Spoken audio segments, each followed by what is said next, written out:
Encontramos en la portada del periódico El País que el PSOE da el primer paso para reformar la Constitución. El subtítulo crea un grupo de expertos que elaborará una propuesta electoral.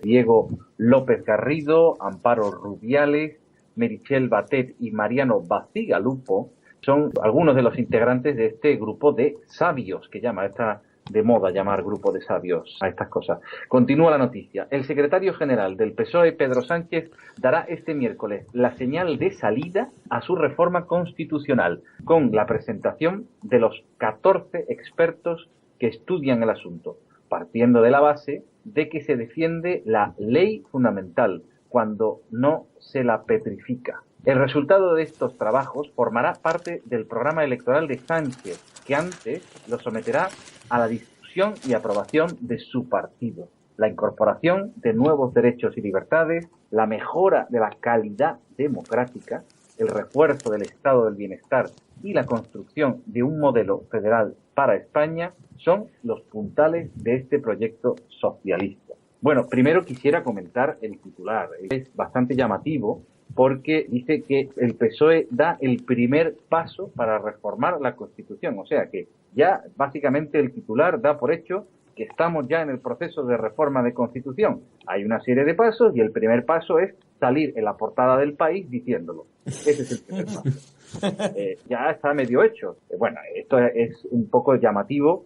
Con qué solemnidad el País inicia un proceso de reforma constitucional que además tiene sus pasos y que es bastante complicado cuando se quiere hacer complicado, cuando no, que ya hemos visto y tenemos experiencia, es bastante sencillo cuando lo dice Merkel.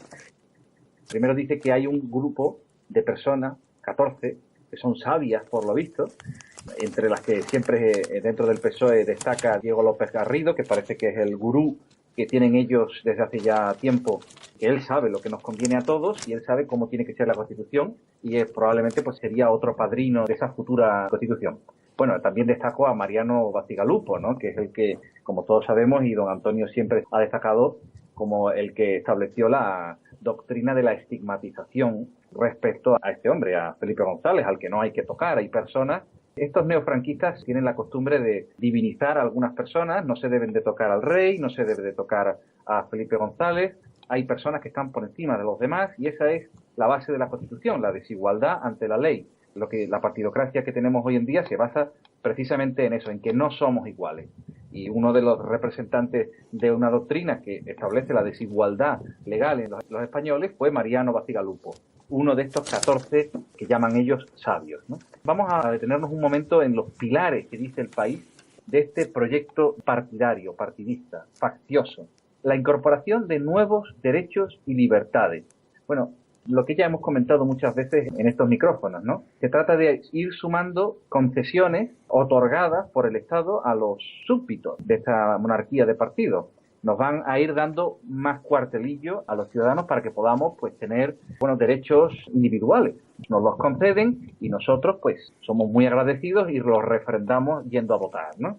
Los que vayan a votar, desde luego, porque yo no pienso refrendar estas prebendas que nos dan a los ciudadanos. En fin, primero, estos nuevos derechos y libertades que el Partido Socialista nos quiere conceder. Después, la mejora de la calidad democrática. Bueno, si estuviera hoy don Antonio, yo no sé qué expresiones diría, porque él es mucho más violento. Voy a preguntar a mi compañero Adrián, ¿qué te parece la palabra calidad democrática? Don Antonio estaría encantado poniéndolo verde, claro, diciendo calidad democrática. Calidad, ¿no? Nosotros que defendemos desde el MCRC y bueno, todos los demócratas que realmente saben lo que es la democracia, es tan sencillo como unas reglas de juego formales, no materiales. Y no se trata de que haya una mayor calidad o menor calidad democrática, sino se trata de que o tengamos las reglas o no tengamos las reglas. O hay democracia en España o no la hay. Y establecer graduaciones concreto como una regla que es la de la separación de poderes y la representación, el sistema electoral representativo, no puede haber ningún tipo de graduación. O te como está más embarazada o menos embarazada. O está embarazada o no estás embarazada. No puedes estar un poco embarazada.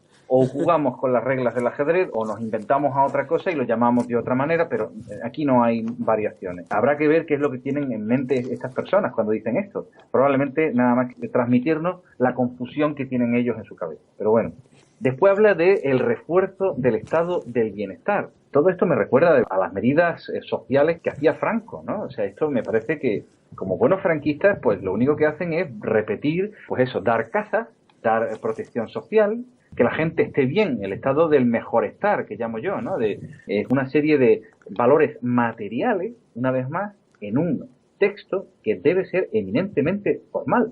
Es el precio que se le da a los electores, le dan eso a cambio de que no tengan derecho a nombrar al gobierno, ni a echarlo, ni a nombrar a sus diputados. A cambio de eso, pues le pagan, le dan pan para que le llamen tontos.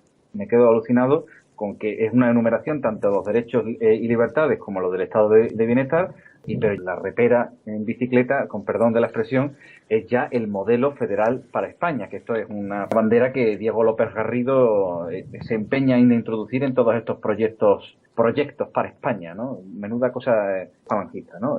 La cuestión es que él ya sabe cómo hay que dividir a España y sobre todo quiere, bueno, básicamente decir que España no existe y que habrá que romperla. Habrá que preguntar a Diego López Garrido cómo la rompemos, cuando una persona tiene un proyecto, en cuántos trozos, y bueno, ¿y cómo lo hacemos? ¿Lo hacemos tirando a los dados o nos pegamos tiros? ¿Cómo hacemos para hacer un modelo federal? Por consenso, dirá Diego López Garrido probablemente.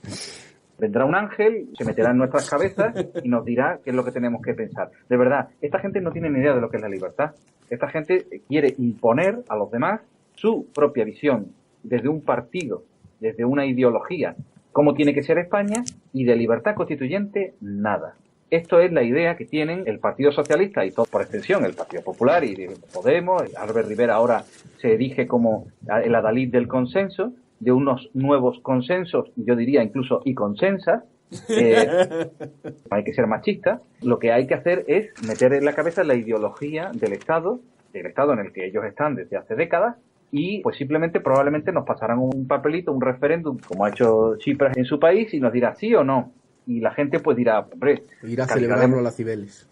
¿Cómo? Y la gente irá a celebrarlo a las Cibeles y al Claro, hombre, tendremos más calidad democrática por decreto, tenemos más derechos y libertades por decreto, hemos roto España en diferentes trozos por decreto, de verdad, alucino. Si uno, desde luego, de todas maneras, no es momento porque nos podríamos extender mucho, analiza cuál es el procedimiento, tanto ordinario como agravado, de reforma de esta Constitución, podríamos ver detalles siniestros de cómo todo está controlado por los partidos políticos. Los ciudadanos no decidimos nada. Todo lo deciden los partidos del Estado, todo es una concesión constante sin que los ciudadanos podamos decir nada. Es asfixiante este papelito del 78. Y aún así quieren hacerlo más, como yo que sé, más los ciudadanos lo que hacemos es pagar, eso sí. No sé si viste, Manu, una entrevista a Alfonso Osorio que me llamó mucho la atención. Alfonso Osorio fue el vicepresidente del gobierno, el primer vicepresidente del gobierno de Suárez, antes de Abril Martorell. Debe tener Alfonso Osorio como 90 años. Me llamó la atención porque, claro, Alfonso Osorio tuvo un papel en la transición importantísimo. Quiero decir, tiene una responsabilidad muy grande del régimen de poder que existe actualmente, a la muerte de Franco.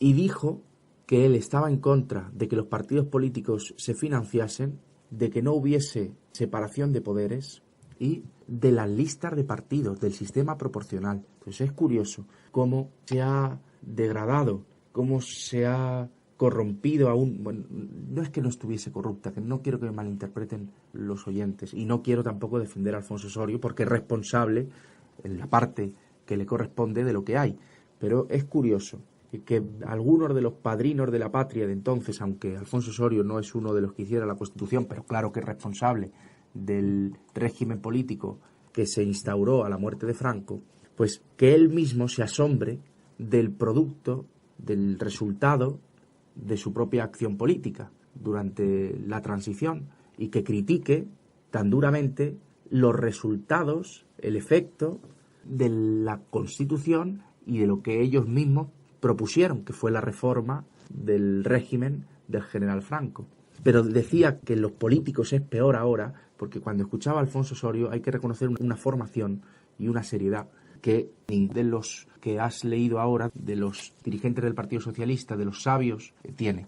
Quiero decir solo con esto que me llama la atención que el vicepresidente de Suárez se arrepienta, o diga, no dijo me arrepiento, pero se lamente del régimen de poder que hay ahora en España, aunque es el mismo que salió de la transición, no ha variado en nada. Lo único que, claro, después de tantos años de un régimen que no es democrático, es normal que las cosas vayan a peor, no pueden ir a mejor, aunque la causa ya estaba desde el comienzo. Y es paradigmático, es un ejemplo de que uno de los tuvieron un papel muy importante, aunque algunas decisiones importantes se dice que se tomaron sin Alfonso Osorio. Por ejemplo, la legalización del Partido Comunista, que Alfonso Osorio no estuvo a favor, y es verdad que Suárez después ya no le nombra vicepresidente. No lo recuerdo bien, pero creo que después de 77, creo que Alfonso Osorio no está más de un año, desde el 76 que le nombran en junio a Suárez hasta las primeras elecciones democráticas. Creo que después, elecciones democráticas, en fin. Yo quiero corregir también un error que he cometido ahora mismo, hablando de Bacigalupo. He citado a Mariano Bacigalupo, que es el hijo, no es Enrique Bacigalupo. El que está ahora en el comité de sabios es el hijo de Enrique, se llama Mariano. En fin, esa es la puntualización que quería hacer. No recuerdo la fecha en la que, no sé, a lo mejor Baldo no lo puede mirar, la fecha en la que deja de ser vicepresidente del gobierno a Alfonso Osorio, y que aunque es verdad que algunas decisiones las tomó personalmente Adolfo Suárez y no en todo participó Osorio, desde luego que tiene una responsabilidad en la transición, y me llama la atención de que él se arrepienta o lamente o critique cuestiones del régimen de poder que están en vigor hoy, pero que ya lo estaban en el momento mismo en el que se instauró este régimen de poder, y que es un ejemplo de que este régimen no es democrático, porque hasta los que lo hicieron hoy lo critican. Y yo creo que es de alabar que Alfonso Osorio al final de su vida... Estuvo 2 años con Adolfo Suárez, del 77 al 79. O sea, estuvo en el primer gobierno y en el 79 se fue. ¿Hasta qué fecha? Supongo que entonces hasta las segundas elecciones, hasta la del 79, que creo que fueron en la primavera. Eso es. De hecho, ahí se presentó con un partido fundado por él. Ahí ya creo que se unió a Alianza Popular de Fraga. No, primero creó el Partido Democrático Progresista, que después se integró en la Alianza Popular. Bueno, entonces... Claro, Abril Martorell tenía otro puesto hasta el 70, pero ¿fue vicepresidente durante todo ese tiempo? Fue ministro de la presidencia. Ministro de la presidencia. Es otra cosa, claro. Pero pero vicepresidente del gobierno, o sea, primero está, Suárez le nombran en junio del 76 hasta las elecciones de del 77, que ahí sí le nombra vicepresidente Suárez. Eso es, primero fue... No, vicepresidente ya lo era antes. Cuando Suárez le nombran el 4, el 5 de junio, de julio del 76, ahí ya es vicepresidente del gobierno Osorio, eso es seguro. Lo que no sé es hasta qué momento, bueno, da igual, ya lo miraremos si lo diremos a los siguientes. El caso es que Alfonso Osorio critica el régimen actual, se lamenta de que hay un sistema proporcional, listas de partidos, falta de separación de poderes y que los partidos sean financiados por el Estado, y se lamenta también de la corrupción de este régimen. Hay una frase que dice en esa entrevista que tú estás mencionando, que fue el programa El Gato al Agua de 13TV, ¿no? Dice una frase que dice, cuidado, que las personas se van a quedar en casa y no les va a ir a votar. Y ese riesgo es grave. Estas son palabras literales. Es muy importante, porque Alfonso Osorio, después de escribir estas 3 cosas que he dicho, que está en contra de las listas de partido, que está en contra de la falta de separación de poderes y en contra de que los partidos sean financiados por el Estado, les advierte a los políticos actuales del riesgo de que los electores no les voten, y que es un riesgo muy grave que haya un día, se entiende que porque puede suceder, que los electores no vayan a votar, apuntando a la abstención como al mayor de los peligros. Y eso lo dice Alfonso Osorio, vicepresidente del gobierno de Suárez. Efectivamente, él sí tiene claro que la abstención es el único peligro realmente que tiene este régimen, aunque él lo llama democracia en su frase. Sí, en su manera de hablar. Su manera de hablar. Coincide con otro Alfonso, con Alfonso Guerra, que dice exactamente lo mismo. Claro.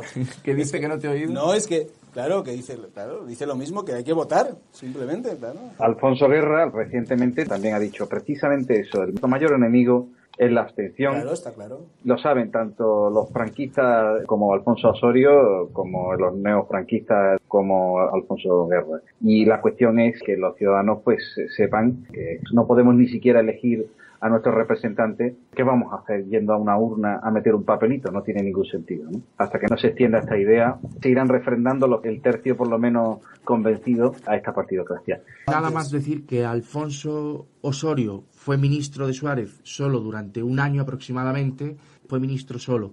Desde que Suárez nombra su gobierno, el rey le nombra a Suárez el 4 de julio, vicepresidente del gobierno desde el 5 o el 6 de julio, hasta después de las primeras elecciones de la primavera del 77, que fueron el 15 de junio. Entonces, queremos decir nada más que fue ministro de la presidencia antes, que Alfonso Osorio fue ministro de la presidencia con Arias Navarro, y que fue después vicepresidente de Suárez durante nada más que un año.